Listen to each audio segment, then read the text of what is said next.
오늘 하나님 말씀의 제목은 땅끝에서 노래하는 소리입니다.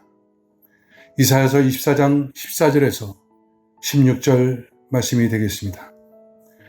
무리가 소리를 높여 부를 것이며 여호와의 위엄으로 말미암아 바다에서부터 크게 외치리니 그러므로 너희가 동방에서 여호와를 영화롭게 하며 바다 모든 섬에서 이스라엘의 하나님 여호와 이름을 영화롭게 할 것이라. 땅끝에서부터 노래하는 소리가 우리에게 들리기를 의로우신 이에게 영광을 돌리세 하도다.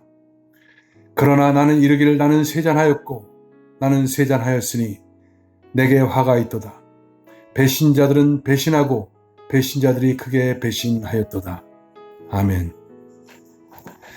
이사야서는 1장부터 12장까지 이스라엘과 유대에 대한 심판 예언이 기록되어 있습니다.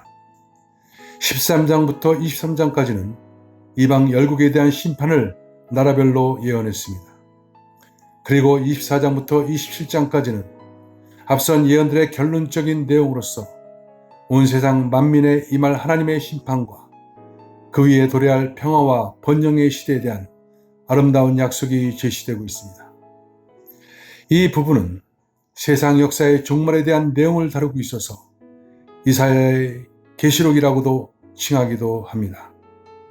그 내용은 예수님께서 감람산에서 제자들에게 가르쳐 주었던 마태복음 24장의 세상 종말에 있을 징조와 흡사한 것을 볼 수가 있습니다. 오늘 본문 1절은 이렇게 시작합니다. 보라, 여호와께서 땅을 공허하게 하시며 황폐하게 하시며 지면을 뒤집어 엎으시고 그 주민을 흩으시리니. 이사야 선지자는 이 세상에 대한 하나님의 심판을 예언하면서 하나님께서 온 땅을 공허하고 황폐하게 하시고 그 땅을 뒤집어 엎으실 것이라고 선포하고 있습니다. 공허하게 한다는 것은 텅 비겠다 하겠다는 뜻이고, 황폐하게 하겠다는 것은 초토화시키겠다는 뜻입니다. 뒤집어 엎다는 것은 온 세상이 뒤틀리고 뒤집히는 모습을 보여주고 있습니다. 이것은 종말론적인 심판의 날을 선포하는 것입니다. 그렇다면 이 땅이 저주를 받고 이렇게 심판을 받게 된 그 원인이 과연 어디에 있습니까? 이사야 선지자 본문 5절을 통해서 세 가지로 지적합니다. 율법을 범하였다는 것입니다. 율법을 의미하는 토라란 단어의 뜻은 가르치다는 뜻입니다. 즉 하나님의 가르침에 순종하니 아니했다는 것입니다. 그리고 율례를 어겼습니다. 율례는 율법보다 구체적으로 해석해서 확정한 법령을 가리킵니다. 그리고 영원한 언약을 파기했습니다. 언약의 히브리어는 베레트인데 이 뜻은 자르다란 의미를 가지고 있습니다. 고대 계약이 희생 짐승을 잡아 고기를 자른 후에 쌍방이 그 사이로 지나감으로써 서로 굳게 언약을 맺었습니다. 만약 이 언약을 파할 경우에는 조각난 짐승처럼 죽음을 면치 못할 것이란 엄숙한 경고가 포함되어 있는 것입니다. 하나님께서는 이렇게 율법을 범하고 율례를 어기며 영원한 언약을 파기한 자들, 즉 말씀의 가르침에 순종하지 않고 말씀을 무시하고 외면하고 산 자들을 인해 땅은 저주를 받게 될 것이라고 말씀을 하고 있는 것입니다. 그런데 오늘 본문 14절에 보면 놀라운 반전의 역사가 일어난 것을 볼 수가 있습니다. 갑자기 분위기가 바뀝니다. 그리고 사람들이 여호와를 영화롭게 하는 일이 일어날 것이라고 선언합니다. 세계 도처에서 죄에 대한 하나님의 공의로운 심판이 집행되는 것을 기뻐하고 찬양하는 무리들이 있을 것임을 선언하고 있는 것입니다. 무리가 소리를 높여 부를 것이며 여호와의 위엄으로 말미암아 바다에서부터 크게 외치리니 그러므로 너희가 동방에서 여호와를 영화롭게 하며 바다 모든 섬에서 이스라엘 하나님 여호와의 이름을 영화롭게 할 것이라. 땅끝에서부터 노래하는 소리가 우리에게 들리기를 의로우신 이에게 영광을 돌리세 하도다. 심판의 날인데 노래하는 무리가 있다고 합니다. 본문에서는 그 무리를 가르쳐서 우리라고 소개하고 있습니다.